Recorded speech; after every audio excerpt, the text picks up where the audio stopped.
내 주는 강한 성이요, 이와 같은 믿음의 고백이 저와 여러분들 가운데 함께 하시길 바랍니다. 주님의 보호하심 가운데 거할 때 세상의 그 무엇도 우리를 함부로 하지 못할 것이며 주의 은혜 가운데 우리가 승리하게 되어질 것입니다. 오늘 여러분들과 함께 예수님의 사명선언, 예수님의 사명선언이라는 제목으로 함께 말씀의 은혜 나누도록 하겠습니다. 이 말씀을 나눌 때 크신 하나님의 은혜가 저와 여러분들 가운데 가득히 임하시기를 주님의 이름으로 축원합니다. 여러분, 사명선언이라는 것이 있습니다. 어떤 모임이나 어떤 조직이 무엇을 위해 존재하는지, 그리고 어떤 것을 중심으로 여기며 나아가는지를 밝히는 것을 바로 사명선언이라고 합니다. 우리 행복한 교회의 사명선언문이 어떤 것입니까, 여러분들? 여러분, 오른편에 보시는 것처럼 하나님을 사랑하고 이웃을 섬기며 사람을 살리는 바로 그 교회, 이것이 바로 우리의 사명선언입니다. 예수님에게 있어서도 이와 같은 사명선언이 있었습니다. 바로 오늘 우리가 읽은 누가복음 4장 18절 19절 말씀이 바로 예수님의 사명선언입니다. 메시아로 이 땅 가운데 찾아오신 예수님께서 왜 오셨는지, 무엇을 위해 이 땅에 오셨는지, 그 예수님의 메시아로서의 사역을 선언하고 계시는 겁니다. 오늘 저는 여러분들과 함께 예수님의 사명선언을 통해서 우리가 예수님의 은혜 가운데 특별히 어떤 은혜를 받아 누려야 될 것인지 함께 살펴보도록 하겠습니다. 오늘 먼저 본문의 배경을 좀 살펴보시면, 지금 예수님께서는 요단강에서 세례 요한을 통해서 세례를 받으셨습니다. 그리고 광야에서 40일 동안의 금식 기도를 하시고 악한 마귀 사단의 시험을 모두 이기신 다음에 본격적으로 예수님의 사역을 시작하고 있는 상황 가운데 있습니다. 예수님께서 당신의 사역을 시작할 때에 어디로 가셨는가 보았더니 바로 오늘 말씀에 나오는 것처럼 갈릴리 나사렛 지방으로 향하십니다. 누가복음 4장 14절 말씀입니다. 예수께서 성령의 능력으로 갈릴리에 돌아가시니, 예수님께서 갈릴리로 가셨어요. 계속해서 16절 말씀입니다. 예수께서 그 자라나신 곳 나사렛에 이르사, 특별히 갈릴리에서 나사렛이라는 지역에 이르셔서 예수님께서 당신의 사명을 선언하시고 공생의 사역을 시작하고 계십니다. 우리는 여기에서 이런 질문을 가져야만 합니다. 왜 갈릴리일까? 왜 갈릴리 나사렛일까?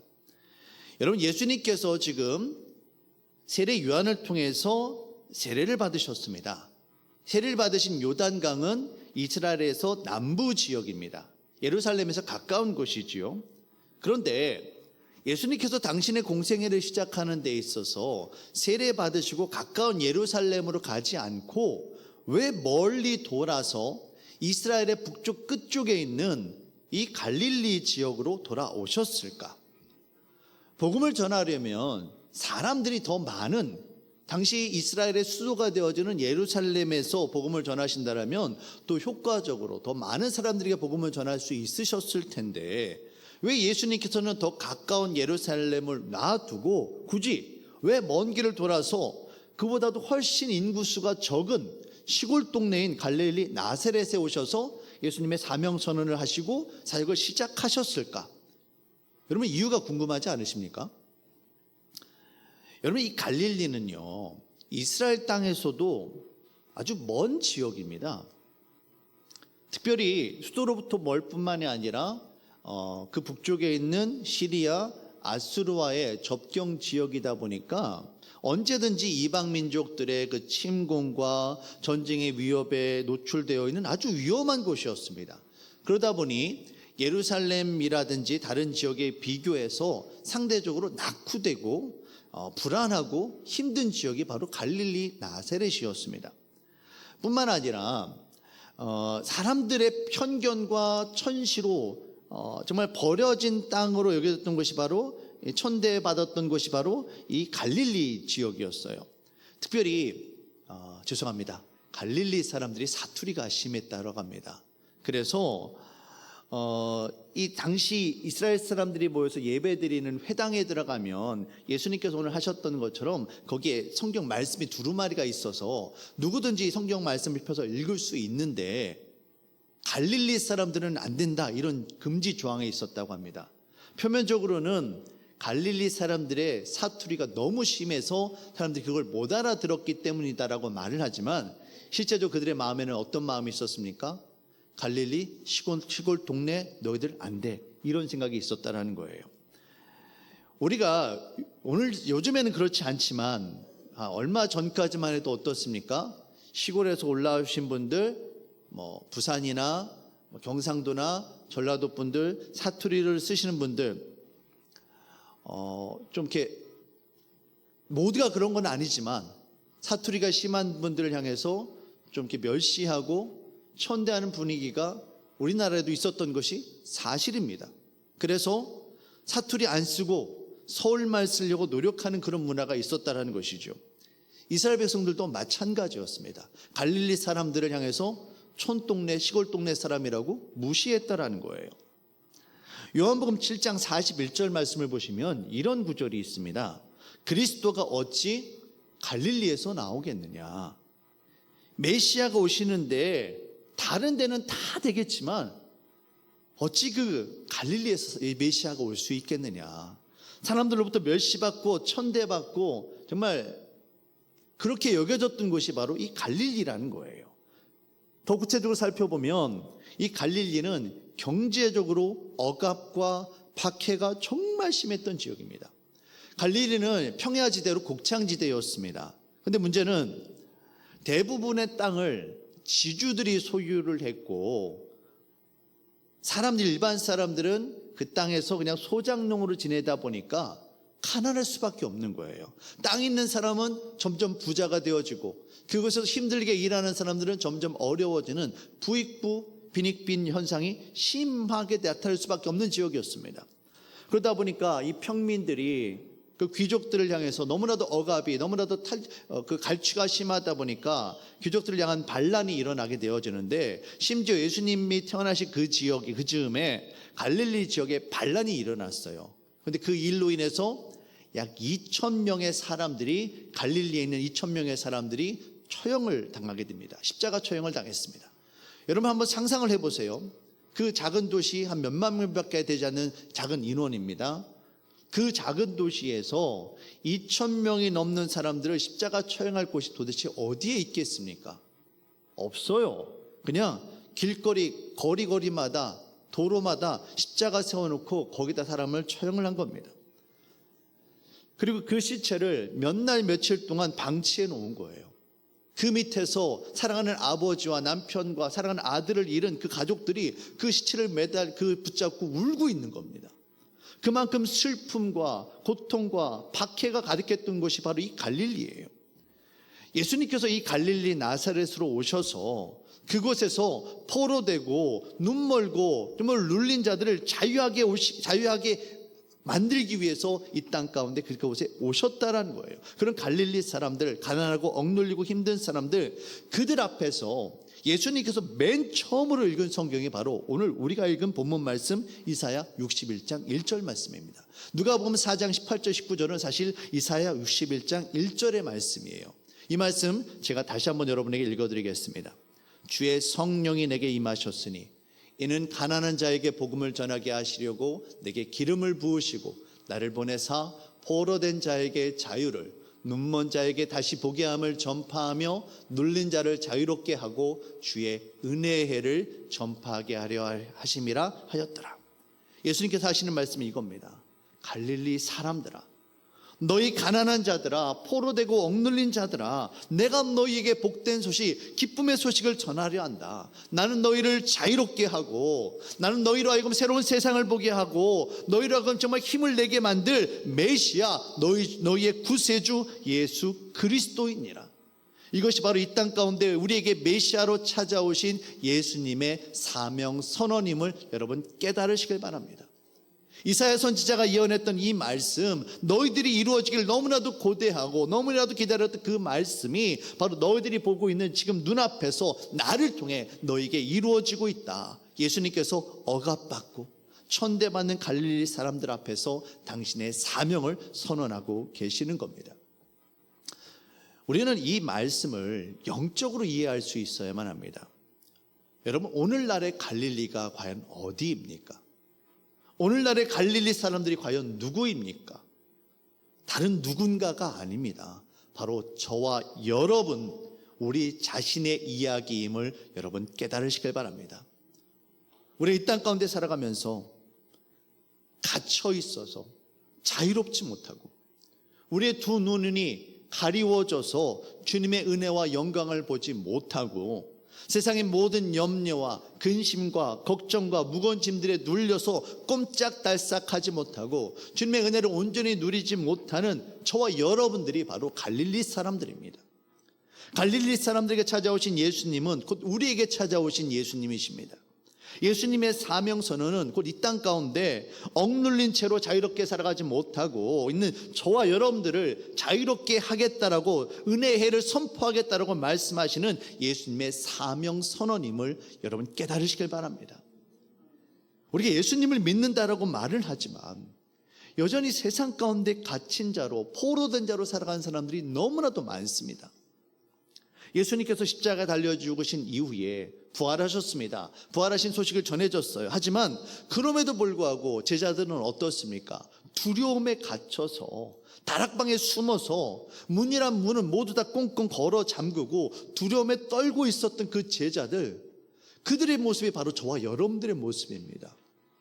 엠마오로 가는 제자들이 부활하신 예수님을 직접 만났습니다. 예수님과 함께 직접 대화하고 함께 걸어가지만 그들은 예수님을 알아보질 못했습니다. 무엇 때문입니까? 그들의 눈이 가리워져 있었기 때문입니다. 바로 저와 여러분들도 마찬가지예요. 우리의 두 눈을 떴다라고 말을 하지만 우리의 삶 가운데 역사하시는 예수님, 하나님의 능력을 너무나도 못 알아보는 사람들이 너무나도 많습니다. 예수님께서 수고하고 무거운 짐진 자들아 다 내게로 오라, 내가 너희를 쉬게 하리라 말씀하실 때 그 수고하고 무거운 짐진 자들이 다른 누군가의 이야기가 아니라는 겁니다. 바로 저와 여러분들의 이야기입니다. 사랑하는 성도 여러분, 주의 성령이 임하시는 곳에, 주의 은혜가 임하는 곳에 참된 자유가 있습니다. 예수 그리스도께서 저와 여러분들을 자유하게 하시며 새롭게 눈뜨게 하시고 새로운 힘과 능력으로 힘을 내게 하심을 여러분 믿으시길 바랍니다. 그럼 구체적으로 오늘 이 말씀을 통해서 예수님께서 가난한 자에게 전하고자 하셨던 그 기쁨의 소식들, 도대체 포로된 자에게 자유를, 눈먼 자에게 다시 보게 함을, 눌린 자를 자유하게 하신다는 이 은혜가 어떤 은혜인지 함께 살펴보도록 하겠습니다. 첫 번째로 주께서는 포로된 자유를 자유하게 만들어 주십니다. 여러분들 자유하십니까? 자유하시기를 바랍니다. 여러분, 포로가 되었다라는 말은 내 의지, 내 능력으로 어떻게 내가 벗어날 수 없는 상황 가운데 갇혀 있다라는 것을 의미합니다. 여러분, 감옥에 갇힌 포로가 어떻게 자신의 힘과 능력으로 벗어날 수 있겠습니까? 없어요. 아무리 빠져나가고 싶어도 내 뜻과 내 능력으로 안 되는 겁니다. 이게 바로 포로된 자입니다. 우리가 이 땅을 살아가지만 우리의 마음과 뜻대로 살아가는 것이 결코 아닙니다. 거의 대부분의 사람들은요, 내가 가지고 있는 어떤 나 자신의 모습이라는 것이 있습니다. 그리고 상대방이 나를 향해서 너는 이런 사람이야 라고 말을 하는 어떤 선입견, 그들이 말하는 나의 모습이 이미지라는 감옥에 우리가 갇혀서 포로된 삶을 살아가고 있다는 거예요. 나는 왜 이럴까? 나는 왜 당당하지 못할까? 나는 말도 잘 못하고 잘하는 것도 없고 심지어 나의 외모는 왜 이럴까? 나는 왜 이렇게 살이 많이 찌는 걸까? 나는 왜 이렇게 키가 작은 걸까? 많은 사람들이 자신의 긍정적이고 좋은 모습보다는 자신의 부족한 모습에 집중하며 그 모습에 갇혀 살아가는 사람들이 너무나도 많습니다. 뿐만 아니라 이 세상이 추구하는 성공과 물질이라는 그 감옥에 갇혀서 남들과 경쟁하며 하루라도 더 빨리 승진해야 되고 더 많은 돈을 벌어야 하고 결국 내가 일하는 것이 아니라 일이 나를 붙잡고 나를 좌지우지하는, 내가 내 마음대로 무엇하나 어쩌지 못하는, 그렇처럼 끌려가는, 갇혀 살아가는 인생이 바로 저와 여러분들의 모습입니다. 이처럼 포로된 우리들을 예수 그리스도께서 십자가 은혜로 자유하게 하셨음을 여러분 믿으시길 바랍니다.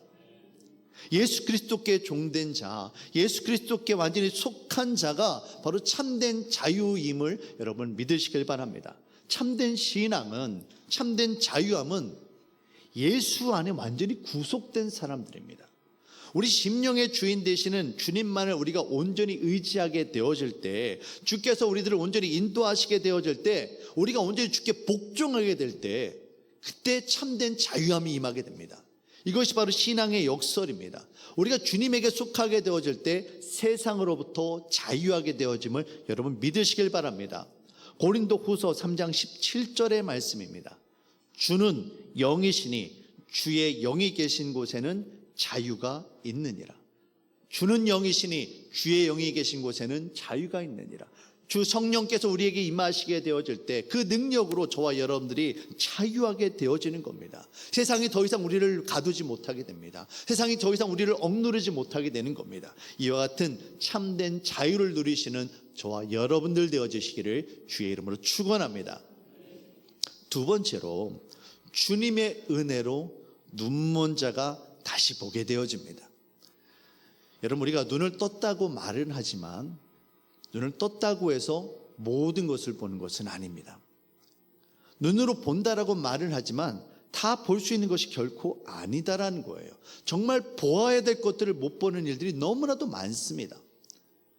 우리가 믿음의 눈으로 바라볼 때 진짜 우리가 보아야 될 것들을 볼 수 있게 되어지는 겁니다. 히브리서 11장 1절에서 성경은 이렇게 이야기합니다. 믿음은 바라는 것들의 실상이요 보이지 않는 것들의 증거니. 이 보이지 않는 것들의 증거니라는 이 말은 믿음으로 보이지 않는 것들을 확실히 붙잡는다. 믿음은 우리로 하여금 보이지 않는 것들을 보게 한다는 뜻이 여기에 담겨 있습니다. 사랑하는 성도 여러분, 우리가 세상의 눈이 아니라 믿음의 눈으로 바라볼 때 볼 수 있는 것들이 있습니다. 믿음이 아니라 세상의 눈으로 볼 때는 보이지 않지만 믿음의 눈으로 바라볼 때 우리의 삶 가운데 역사하시는 하나님의 은혜를 보게 되어지고요, 성령님의 역사하심을 우리의 두 눈으로 보게 되어지는 겁니다. 그런데 왜 우리는 그런 것들을 보지 못할까요? 그것은 바로 우리의 두 눈이 세상의 욕심과 우리들의 죄악들로 인해서 두 눈이 가리워졌기 때문에 하나님의 역사하심을 보지 못하는 겁니다. 제가 안경을 쓰고 있는데요, 만약에 이 안경에 더러운 것들이 가득히 묻어 있어서 완전히 덮고 있다라면 제가 안경을 쓰고 있지만 아마 앞을 보지 못할 겁니다. 완전히 까만 선글라스를 낀 것처럼 그렇게 보이지 않을 거예요. 그런데 반대로 이거를 깨끗하게 닦아요. 닦고 보면은 어떻습니까? 앞이 훤히 보이게 되어지죠. 우리가 정말 보아야 될 것을 보지 못하는 것은 우리의 심령의 눈이, 우리 마음이 거짓되고 부패한 것으로 가득 차 있기 때문에 정작 보아야 할 것들을 보지 못한 채로 눈먼 자로 살아가고 있다는 겁니다.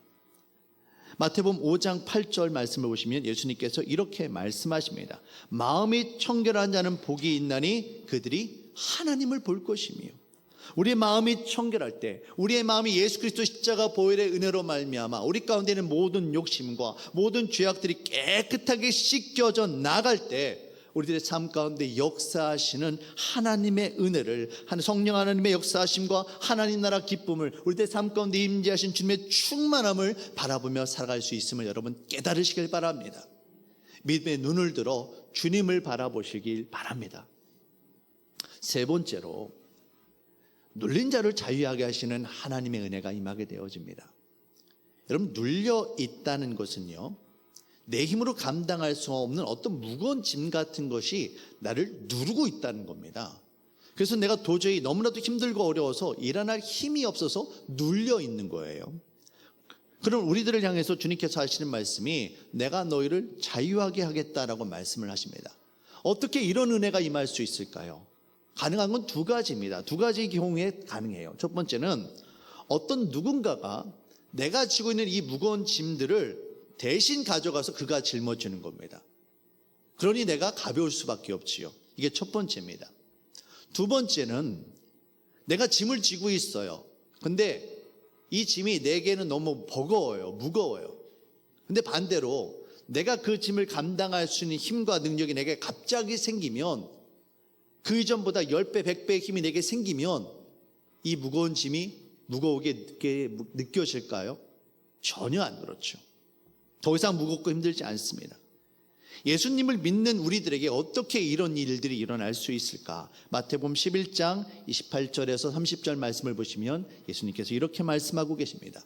수고하고 무거운 짐진 자들아, 다 내게로 오라. 내가 너희를 쉬게 하리라. 나는 마음이 온유하고 겸손하니 나의 멍에를 메고 내게 배우라. 그리하면 너희 마음이 쉼을 얻으리니 이는 내 멍에는 쉽고 내 짐은 가벼움이라 하시니라. 우리 주님께서 하시는 말씀이 무겁고 힘이 드느냐? 내게로 와라. 내가 대신 너의 짐을 지어줄게. 너는 내게 와서 나의 멍에를 메고 내게 배워라. 내 멍에는 쉽고 가볍단다. 그러면 너희가 능히 감당할 수 있는 힘을 얻게 될 거다. 주님께서 말씀하고 계시는 겁니다. 그렇게 해서 우리가 무거운 짐진 자처럼 눌린 것 가운데 있는 자들이 참된 자유를 얻게 되어짐을 여러분 믿으시길 바랍니다. 우리 주님께서 하시는 말씀이 나와 함께 이 멍에를 지자. 내가 너의 그 무거운 짐을 내가 대신 지어줄게. 너는 그저 나와 함께 하기만 하면 돼. 너의 힘으로 감당하려 하지 말고 내가 주는 성령의 힘, 이 힘으로 감당하길 바란다. 그럼 너는 능히 감당할 수 있을 거야. 주께서 우리에게 말씀하고 계시는 겁니다. 사랑하는 성도 여러분, 주님이 함께 하실 때 무거운 짐이 더 이상 무거운 짐이 되어지지 않습니다. 주님의 십자가 앞에 나아가시는 저와 여러분들 되어주시길 바랍니다. 그 무거운 짐들을 주님 앞에 내려놓고 주님께서 대신 지어주십니다. 그리고 또한 주께서 주시는 힘과 능력을 우리가 공급받을 때 이 세상 모든 무거운 짐들을 넉넉히 감당할 수 있음을 여러분 믿으시길 바랍니다. 1880년 미국 엘라베마주에 있는 작은 시골 마을에 한 여자아이가 태어났습니다. 하지만 안타깝게도 이 아이가 19개월 만에 심한 열병을 앓게 되었고요. 이 후유증으로 인해서 이 아이가 앞을 보지 못하고 소리를 듣지 못하고 말을 할 수 없는 삼중장애우가 되고 맙니다. 이 여자아이의 이름은 여러분께서 잘 아시는 것처럼 바로 헬렌 켈러입니다. 여러분, 헬렌 켈러가 살아온 세상이 어떠했을까요? 한번 상상을 해보시기 바랍니다. 앞을 보지 못합니다. 듣지를 못합니다. 말을 하지 못합니다. 그 자체로 감옥이지 않았을까요? 그 감옥과 같은 세상을 그 얼마나 힘든 시간 동안 그곳에 살고 있었을까? 더군다나 장애인으로서, 여성으로서 오늘날처럼 인권이 발달된 시기도 아니고 그 19세기 후반에 그 시대를 살아가는 것이 그녀에게 얼마나 무겁고 힘든 삶이었을까? 헬렌 켈러가 장애인으로서 육체적으로 불편함을 가지고 사는 것도 사실 힘든 일이었겠지만 사실 그녀를 더 힘들게 만들었던 것은 바로 사람들의 시선이었습니다. 헬렌 켈러가 나중에 교육가로서 인권운동가로서 활동을 할 때 사람들이 헬렌 켈러에게 뭐라고 말을 했을까요? 그녀의 재능이나 그녀의 능력을 보는 것이 아니라 그녀의 장애를 보았을 겁니다. 몸도 불편한 사람이 왜 여기서 뭘 하고 있느냐, 그냥 집에 들어가 쉬지. 더군다나 여성이지 않습니까? 당시에 여성을 향해서 뭐라고 이야기했겠습니까? 오늘날에도 사실 크게 다르지는 않은 것 같아요. 결혼했으면 여자면 집안에서 그냥 살림이나 하지 뭘 밖에서 나오돌아다니냐고. 더군다나 장애가 있는 사람인데 얼마나 많은 이런 편견과 얼마나 많은 이런 그 부정적인 시선에 그녀가 갇혀 있었을까? 삼중장애를 뛰어넘는 기적의 여인이라는 표현은 오히려 헬렌 켈러라는 그 본연의 모습을 드러내지 못하도록 만드는 그녀에게 있어서는 프레임이었고 감옥이었을 겁니다. 헬렌 켈러가 이와 같은 어려움을 이겨내고 끝끝내 승리할 수 있었던 것은 저와 여러분 모두가 다 아는 것처럼 그녀가 바로 믿음의 사람이었기 때문입니다. 헬렌 켈러가 여러 말들을 남겼는데요, 그 중에 이런 말을 남겼습니다. 나는 눈과 귀와 혀를 빼앗겼지만 내 영혼을 잃지 않았기에 그 모든 것을 가진 것이나 마찬가지입니다. 나는 나의 역경에 대해서 하나님께 감사합니다. 왜냐하면 나는 역경 때문에 나 자신, 나의 일, 그리고 나의 하나님을 발견했기 때문입니다. 사랑하는 성도 여러분, 예수 십자가 앞에 나아가 하나님을 발견하는 사람은 모든 것을 발견한 사람이 되어집니다. 예수님을 소유한 사람은 모든 것을 소유한 사람이 되어집니다.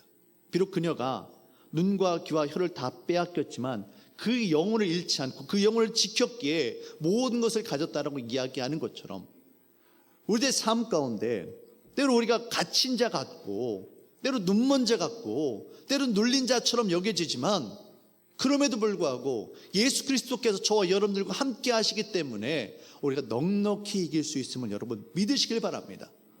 예수님을 가진 자는, 예수님과 함께하는 자는 그럴 힘과 능력이 있게 되어지는 겁니다. 예수 그리스도께서 은혜회를 선포하시면서 바로 너희들의 눈앞에 너희들이 그토록 기다리고 있던 메시아 나를 통해서 너희들을 자유하게 하는 그 은혜가 임했다라고 말씀하시는 그 예수님의 음성이 오늘 이 시간 저와 여러분들에게 들리기를 바랍니다. 지금이 바로 은혜 받을 때이며 지금이 바로 주의 은혜로 자유하게 될 때입니다. 요한일서 5장 4절의 말씀입니다. 저 여러분들 같이 한 목소리로 읽도록 하겠습니다. 무릇 하나님께로부터 난 자마다 세상을 이기느니라. 세상을 이기는 승리는 이것이니 우리의 믿음이니라. 아멘. 이 땅 가운데 왕으로 찾아오신 예수님께서 저와 여러분들과 함께 하십니다. 우리 이 땅을 살아가면서 믿음으로, 오직 믿음으로 승리하시길 바랍니다. 우리가 믿음으로 주님만을 바라볼 때 예수님의 그 부활의 승리가 저와 여러분들과 함께하게 되어질 것입니다. 오늘도 성령께서 저와 여러분들과 함께 하십니다. 성령의 임재 가운데 주의 자유함을 누리며 승리하며 살아가는 저와 여러분들 되어지시기를 주의 이름으로 축원합니다.